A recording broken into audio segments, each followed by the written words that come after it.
péché maintenant agit sur l'homme. Il y a la mort, il y a la maladie, toutes ces choses.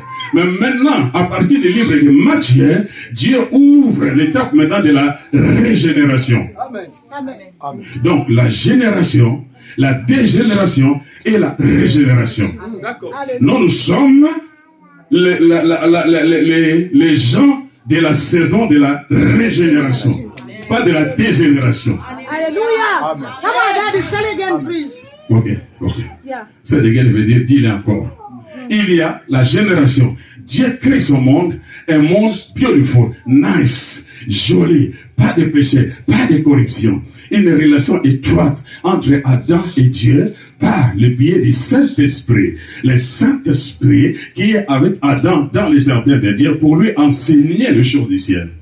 Le Saint-Esprit n'est pas seulement devenu enseignant dans la Nouvelle Alliance. Le Saint-Esprit a toujours été l'enseignant.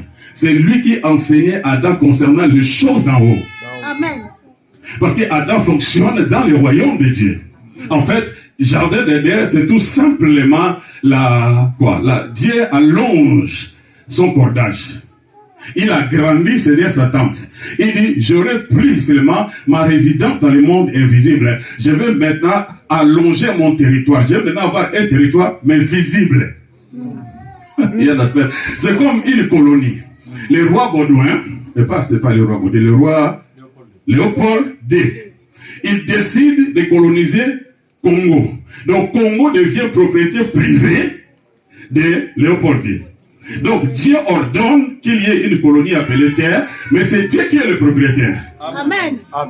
Il va maintenant établir Adam qui est là maintenant pour gérer. La Bible dit clairement que le ciel et la terre appartiennent à Dieu. Amen. La terre n'appartenait pas à Adam. Adam n'était qu'un gestionnaire établi par Dieu. You understand? Et Dieu fait une alliance avec lui. Et dans chaque alliance, il y a toujours des clauses. Dans les clauses, il y a partie négative et partie positive. Tu obéis, voici les bénédictions. Tu désobéis, voici la malédiction. Et maintenant, Adam est obligé maintenant d'opérer sous la juridiction de celui qu'on appelle le roi des rois, le seigneur des seigneurs. Amen. Adam est là soumis à Dieu, dépendant de Dieu. Ça, chapitre 1er et chapitre 2.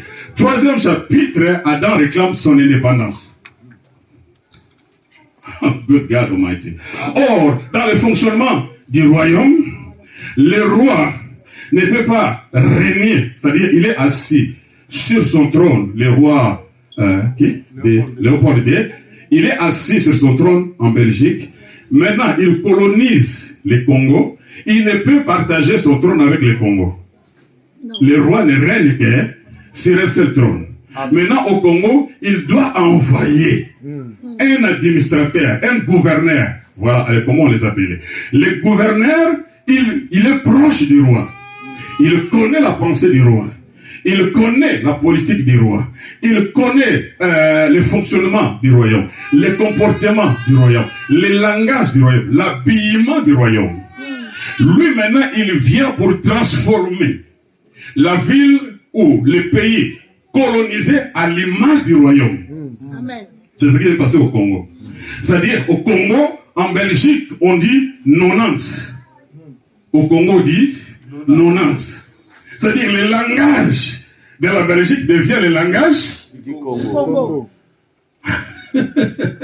Qu'est-ce qui va faire le travail? C'est le gouverneur. Or, le gouverneur ne peut jamais être appelé roi. Non. Parce que lui, il exécute la volonté du roi. Et la volonté du roi est qu'il transforme le Congo à l'image de la Belgique. Et le Congo est à l'image de la Belgique, que ce soit administrativement.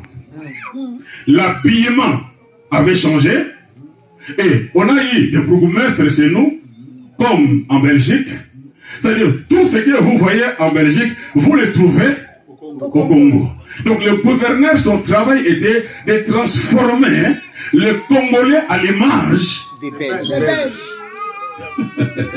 Maintenant, Dieu, quand il se lance dans cette conquête, lui, il ne peut jamais venir régner, s'asseoir en tant que roi dans la colonie, mais il va envoyer le gouverneur. Le gouverneur, c'est le Saint-Esprit. Le Saint-Esprit, sa mission, c'est de nous transformer à l'image du roi. Amen. Le Saint-Esprit, son boulot, c'est de nous apprendre le langage du royaume. Amen. Avance, Daddy. Come on, Daddy. Avance, C'est Daddy. pourquoi le jour de la Pentecôte, la Bible dit, ils ont parlé les langues du ciel. Alléluia. Alléluia. Alléluia, Daddy. Avance, Daddy. Amen. Avance.